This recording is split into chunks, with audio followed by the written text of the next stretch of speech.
Repo News کے ناظرین viewers, West Bengal Urdu Academy میں All India Muslim Personal Law Board کی وومنز ونگ کا آج جلسہ ہے وقف قوانین کے اوپر میں.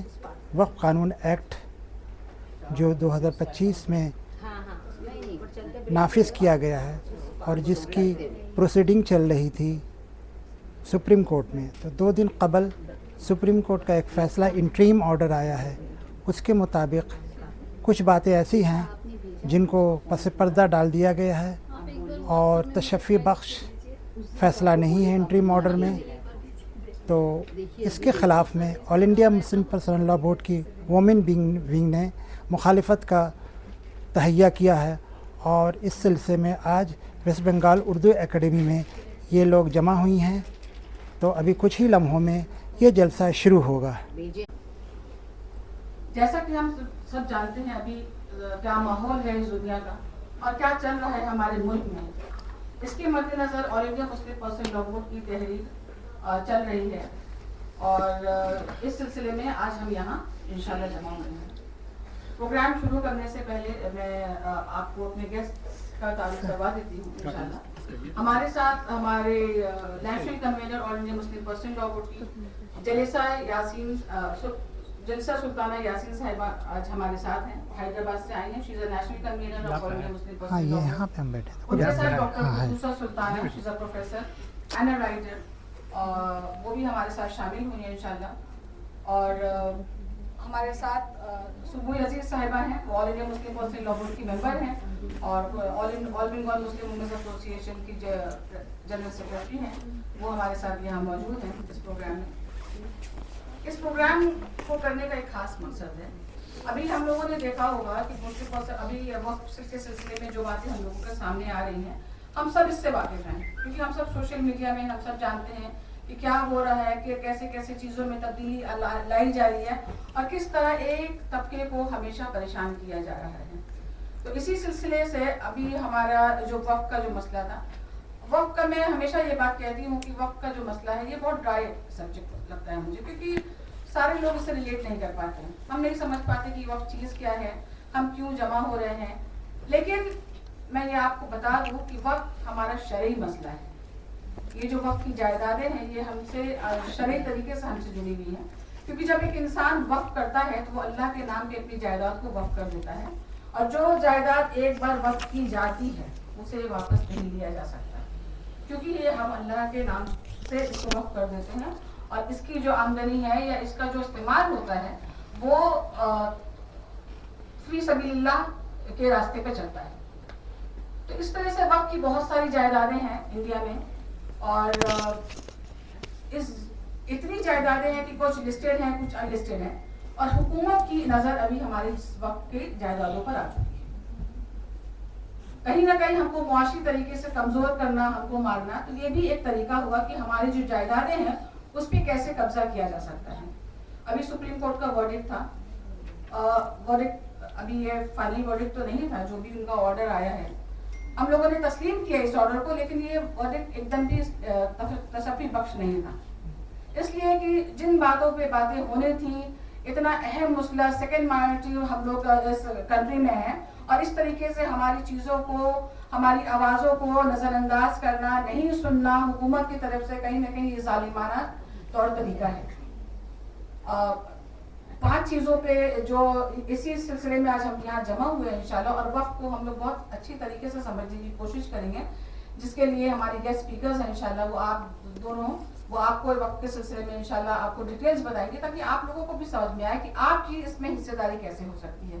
کیونکہ اگر ہم کچھ کرتے ہیں اور ہم کچھ اگر یہاں جمع ہوئے ہیں تو صرف ایک ہی نام سے جمع ہوئے ہیں، اللہ کے نام سے، اور کس طرح ہم اللہ کے سامنے اپنی عبادتوں سے، اپنے طور طریقے سے اللہ کو راضی کر سکتے ہیں. تو یہ ہمارا مقصد ہے انشاءاللہ. اور اسی سلسلے میں ابھی جو ورڈکٹ آیا ہے اور فائنل ورڈکٹ آنے کو باقی ہے انشاءاللہ، لیکن جو ورڈکٹ آیا ہے یہ بالکل بھی اطمینان بخش نہیں ہے. بہت ساری چیزیں ہیں، 44 امینڈمنٹس کو چینج کیا گیا ہے.